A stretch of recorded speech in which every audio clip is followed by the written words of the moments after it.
Je reçois cette semaine un ancien haut fonctionnaire à Narbonne et un ancien vénérable maître d'une loge maçonnique du droit humain, auteur d'un premier livre paru en 2014 intitulé « J'ai frappé à la porte du temple ». Et voici un deuxième livre paru le mois dernier, intitulé cette fois-ci « Je servais Lucifer sans le savoir ». Au micro, je reçois et je salue Serge Abad-Gaillardeau. Bonjour. Bonjour Nathalie. Alors, heureuse de vous recevoir pour ce second ouvrage paru aux éditions Teki. Donc, un point important pour ceux qui voudraient donc découvrir ce deuxième livre. Alors, quelle est la différence, Serge Abad-Gaillardeau, entre la franc-maçonnerie et le franc-maçon ?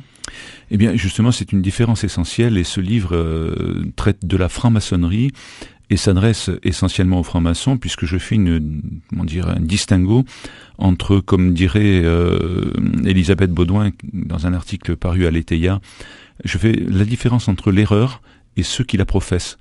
C'est-à-dire que les francs-maçons ne sont pas conscients de l'influence luciférienne de certains rituels. On est en période électorale, dans quelques mois. Quelle est l'influence de la franc-maçonnerie en politique ? On sait qu'elle est bien réelle, du moins la population s'imagine parfois que certains de nos politiques sont engagés parfois dans certaines loges maçonniques. Qu'en est-il vraiment ? Alors, certains dignitaires de la franc-maçonnerie de diverses obédiences nient cette influence. Pour autant, cette influence est bien réelle. Je peux en témoigner. D'ailleurs, tout mon ouvrage est construit sur un témoignage personnel qui est corroboré par un certain nombre d'écrits, notamment d'écrits maçonniques, des écrits publics pour certains. La franc-maçonnerie intervient en politique parce que je dirais que c'est peut-être son objectif premier. L'objectif de la franc-maçonnerie, c'est bien de changer la société elle-même. Je vais vous citer, au-delà de dont je peux témoigner, un commentaire. Je cite: « De la défense de la laïcité au mariage gay, en passant par le droit de vote des immigrés, ils, donc les francs-maçons, tentent d'influer sur les réformes. » C'est signé Sylvain Courage et Renaud Dely dans le Nouvel Observateur, le 2 janvier 2013, qui est un hebdomadaire qui n'est pas suspect d'être anti-maçonnique. Donc vous voyez bien que ce n'est pas moi qui le dis, il y a une influence réelle, une volonté réelle de la part d'une certaine franc-maçonnerie, il ne faut pas mettre tout le monde dans le même sac, de modifier les fondements sociaux. Et on y arrive dans cet ouvrage, vous en parlez de cette influence maçonnique avec toutes ces nouvelles lois que nous connaissons depuis. La loi de l'avortement, celle du divorce, celle du mariage gay. Alors, comment discerner ? Alors, discerner est très difficile. Vous parlez également de rituels. C'est très important parce que l'idéologie sociale de la franc-maçonnerie découle directement des fondements rituels de la franc-maçonnerie. De la même manière que la doctrine sociale de l'Église repose sur l'Évangile. Voilà, c'est ça qu'il faut bien comprendre. Et ce n'est pas moi qui le dis, mais Fred Zeller, qui est ancien grand maître du Grand Orient, a déclaré, je ne cite pas, mais je vais résumer, que les frères ont vocation à porter au Parlement les idéaux maçonniques. Voilà, là encore une fois, ce n'est pas moi qui l'invente.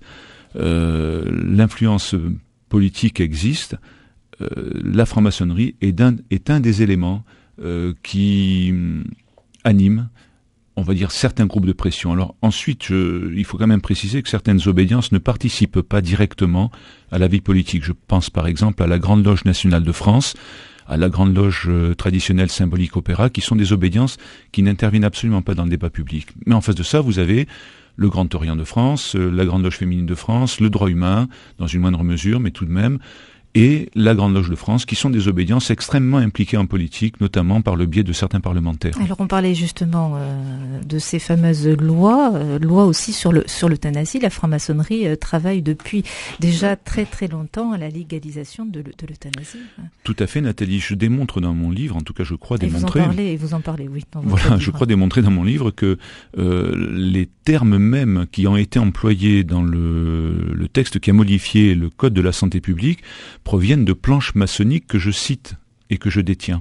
Ces planches maçonniques ont été exposées en loge, dans une loge du Grand Orient à Cannes plus précisément, si ma mémoire est bonne, en 2004. Vous voyez bien que 12 ans avant les textes étaient déjà préparés, pour ainsi dire élaborés en loge.